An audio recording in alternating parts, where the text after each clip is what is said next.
নমস্কার, আপনাদের সঙ্গে মীনাক্ষী। শুরু করছি ইন্ডিয়ান প্রাইম টাইমের সংবাদজনক নিউজ বুলেটিন। শুরুতেই দেখে নিচ্ছি আজকের হেডলাইন্স। দার্জিলিং এ পুলিশের হাতে আটক মহিষ সহ এক লরি। শিলিগুড়িতে গ্রিল কারখানায় আগুন লেগে আতঙ্ক ছড়ালো।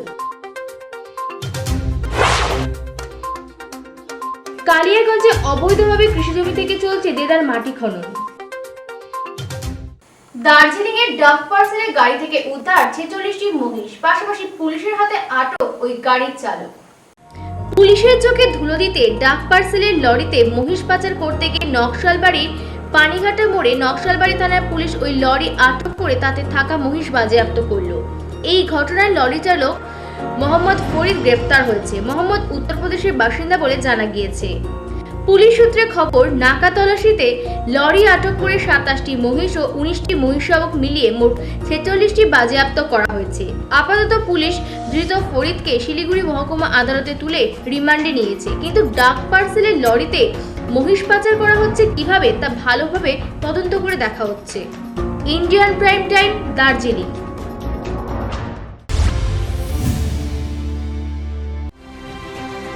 একদিকে উন্নত পরিকাঠামো, অপরদিকে অভিজ্ঞ চিকিৎসকদের ট্রিটমেন্টের মাধ্যমে আপনার সাধ্যের মধ্যে যে কোনো জটিল রোগের সঠিক চিকিৎসা পেতে যোগাযোগ করুন Ramakrishna medical centre, Bolpur, Birbhum. Phone 9759725567 or 8945811861। ন্যূনতম সাধ্যের মধ্যে শিশু থেকে দশম শ্রেণী অবধি যত সহকারে পড়াশোনার পাশাপাশি ভালো আহার ও হোস্টেল ফ্যাসিলিটির সুবন্দোবস্ত রয়েছে বাগদা শঙ্করাচার্য মিশন বিদ্যাপীঠে। তাই অ্যাডমিশনের জন্য আইডি যোগাযোগ করুন বাগদা শঙ্করাচার্য মিশন বিদ্যাপীঠ, বাগদা, পুরুলিয়া। ফোন 8670978710 or 9800000208 এই নম্বরে। নার্সিং করতে চান? তবে এবার নিজের জেলা কিংবা পার্শ্ববর্তী জেলাতেই পেয়ে যাচ্ছেন এই সুবিধা। তাই আর দেরি না করে 3 বছরের জেনারেল কোর্সের জন্য চলে আসুন Manbhum institute of nursing and medical সায়েন্সে, Nadiha, Purulia. Phone 8945086121 or 9932074800। Experienced faculty, different types of co-curriculum activities এর তত্ত্বাবধানে একজন স্টুডেন্টকে আগামী দিনে একজন ভালো শিক্ষক রূপে গড়ে তুলতে প্রতিষ্ঠিত হয়েছে Bishnupriya college of education, Barasat, উত্তর 24 পরগনা। ফোন 9433366716। কেজি থেকে দ্বাদশ শ্রেণী অবধি অভিজ্ঞ শিক্ষক মণ্ডলীর দ্বারা অত্যন্ত যত্ন সহকারে পড়াশোনা শেখানোর পাশাপাশি জাতি ধর্ম নির্বিশেষে সকলের পড়াশোনা শেখার সুযোগ এনে দিয়েছে মালদার কালিয়াচকের কচিকাঁচা মিশন। যোগাযোগের জন্য ফোন করুন 9734037520 এই নম্বরে। একদম ন্যূনতম খরচে যে কোনো জটিল রোগের চিকিৎসা সহ উন্নত পরিকাঠামোর মাধ্যমে রাত দিন পরিষেবা দিয়ে চলেছে বীরভূমের রামপুরহাটের new Apanjan nursing home. ICU, CCU, NICU ও ডায়ালিসিস পরিষেবা সহ যাবতীয় পরিকাঠামোর মাধ্যমে মানুষকে যথাযথ পরিষেবা দেওয়ার লক্ষ্যে রামপুরহাটে গড়ে উঠেছে নিউ আপনজন নার্সিং হোম। এখানে প্লাস্টিক সার্জারি সহ বিভিন্ন জটিল রোগের ট্রিটমেন্ট করা হয়। নিউ আপনজন নার্সিং হোম প্রথম কবে থেকে স্টার্ট হয়েছে? আপনজন নার্সিং হোম প্রথমে এটা একটা ডায়াগনস্টিক সেন্টার, নিউ আপনজন ডায়াগনস্টিক সেন্টার নামে শুরু হয়েছিল। সেটা হচ্ছে 13ই মার্চ 2009 সালে। এবং হসপিটাল আমি 10 বেডের নার্সিং হোম শুরু করি 2015 জুন মাস থেকে। বর্তমানে এই নার্সিং হোমে বেড সংখ্যা কত? 115 বেডের হসপিটাল এখন এটা। এখানে মেনলি কি ধরনের ট্রিটমেন্ট করা হচ্ছে? এখানে আমার সমস্ত রকমের ট্রিটমেন্ট হয়। একমাত্র যেটা নেই আমার সেটা হচ্ছে কার্ডিয়াক সেটআপটা নেই এবং নিউরো সার্জারিটা হয় না। বাকি সমস্ত ধরনের প্লাস্টিক সার্জারি, অঙ্ক সার্জারি এবং আপনার জেনারেল সার্জারি, রিপ্লেসমেন্ট, সমস্ত রকম সার্জারি হয়, ল্যাপ্রোস্কোপি। স্যার, পেশেন্টরা কোথা থেকে আসছেন? পেশেন্ট আপনার আমার মেনলি যেটা হয় সেটা হচ্ছে আমার নিজের ওপিডি আছে, যেখানে স্পেশালিস্ট ডাক্তারবাবুরা বসেন। প্রতিদিন কোনো না কোনো স্পেশালিস্ট ডাক্তারবাবু থাকেন এবং সেই পেশেন্টরা ডাক্তারবাবুদের নামেই আসেন এবং হসপিটালের নামেই আসেন। এবং যদি পেশেন্টের কেস বলেন বলতে গেলে এদিকে আমার রাজগ্রাম মোরারই থেকে শুরু করে আপনার এদিকে মোটামুটি সিউড়ি, তারপরে ঝাড়খণ্ডেরও কিছু পেশেন্ট আসে, দুমকা, মুর্শিদাবাদের একটা অংশ পেশেন্ট এখানে আসে। স্যার, মানুষের পাশে থেকে মানুষের হেল্প করা এটা একটা সমাজসেবামূলক কর্মসূচি। তো আপনি কবে থেকে প্রথম ঠিক করলেন যে একটি নার্সিংহোম প্রতিষ্ঠা করবেন আর সেখান থেকে মানুষকে সমস্ত রকম পরিষেবা দেবেন? এটা প্রথমে শুরু করেছিলেন আমার বাবা। আমার বাবার ইচ্ছে ছিল মানুষের পাশে এসে, মানে বাবা অনেক ব্যবসায়ী করেছেন, মোটিমো করতেন, কিন্তু বাবার মনে হয়েছে না হেলথ সেক্টরে আসলে মানুষের পাশে বেশি বেশি করে থাকা যাবে। এবং তারপরে বাবার 12 সালে হার্ট অ্যাটাক হয় এবং অ্যাঞ্জিওপ্লাস্টি হয়। তারপর থেকেই হার্টটা আমি ধরি পুরোপুরিভাবে, এবং তারপর থেকেই নার্সিংহোম করার চিন্তা ভাবনা আসে এবং নার্সিংহোম 10 বেড থেকে শুরু করে আজ 115 বেডের নার্সিংহোম করেছি এবং সমস্ত ফ্যাসিলিটি সেখানে আছে। স্যার, জেনে নেব যে কী কী ধরনের ফেসিলিটিস এখান থেকে পাওয়া যাচ্ছে। ফ্যাসিলিটিস বলতে গেলে দেখুন, মাননীয় মুখ্যমন্ত্রীর স্বপ্নের প্রকল্প স্বাস্থ্যসাথী, আজ হয়তো সত্যি কথা বলতে স্বাস্থ্যসাথী প্রকল্পটি যদি না থাকতো তাহলে হয়তো এই যে গর্ব করে বলছে আমার 10 বেডের হসপিটালটা আজকে 115 বেড, এবং আগামী দিনে আমি একটা 350 বেডের আমার হসপিটাল কনস্ট্রাকশন রানিং চলছে, সেটা হয়তো 2026-এর মধ্যে ওপেনিং হবে। ডায়াগনস্টিক পার্টটা হয়তো 2025-এর মে জুন মাসেই ওপেনিং হয়ে যাবে, সিটি এমআরআই থেকে শুরু করে সমস্ত কিছু।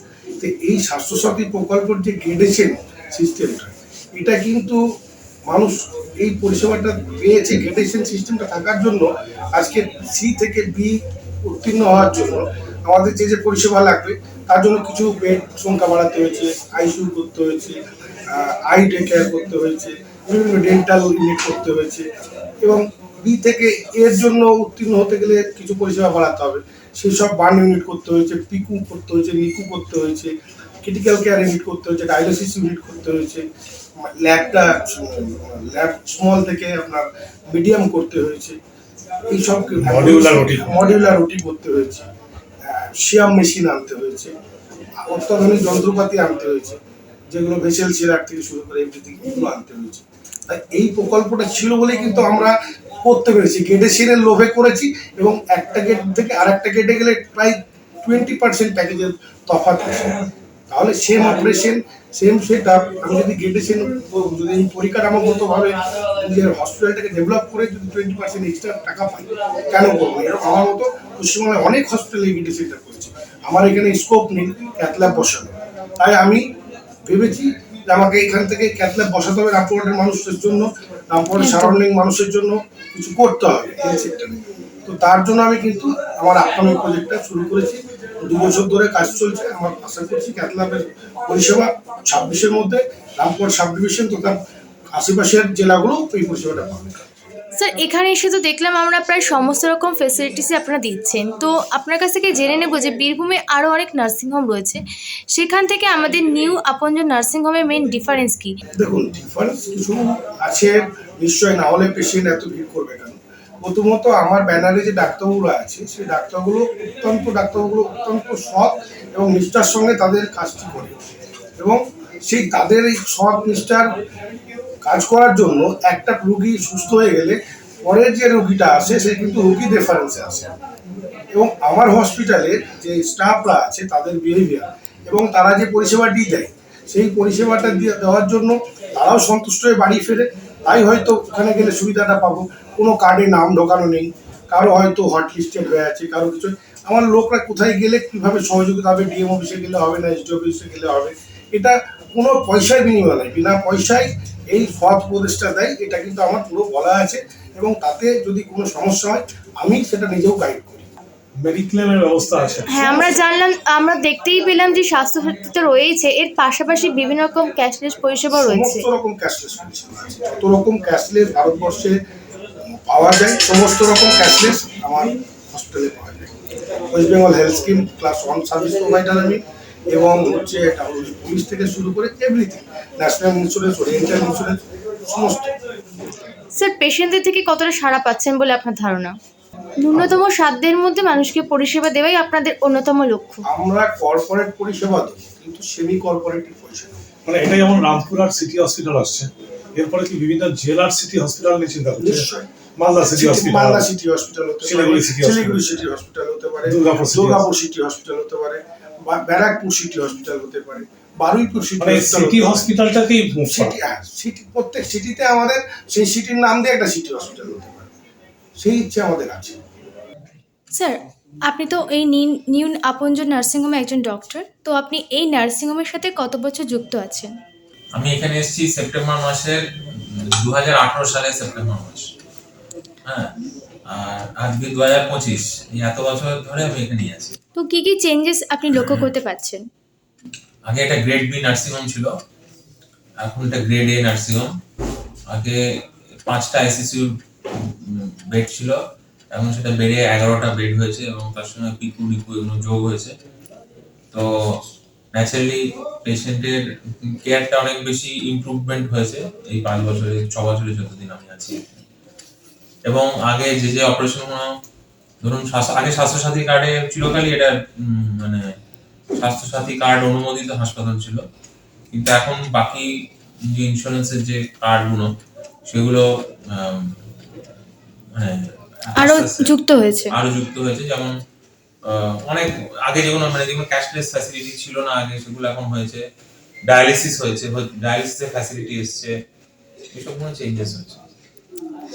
স্যার, হেলথ সেক্টরে তো আপনার একটা সুনাম রয়েছে, তো এর পেছনে রহস্যটা কি? আপনি তো দীর্ঘদিন থেকে এই প্রফেশনে রয়েছেন।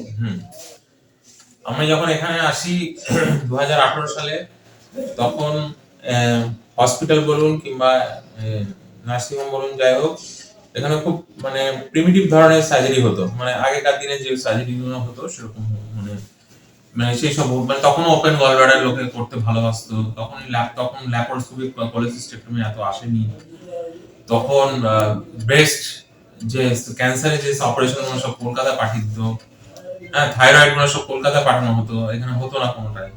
আস্তে আস্তে আস্তে আস্তে যত দিন যায় এগুলো সব এখানে ডেভেলপ হয় এবং আমাদের মানে আমরা এখন প্রাউডলি বলতে পারি যে এখানে এখন সব কিছু মানে আমি বলছি মানে ধরুন breast cancer with breast reconstruction, আমি প্লাস্টিক সার্জনও, সুতরাং breast cancer operation with breast reconstruction, আমরা এখানে এল ট্যাপ লাই ক্যাপ টাইপের পারফোরেটর ফ্ল্যাপ রিকনস্ট্রাকশন সবকিছুই শুরু করেছি।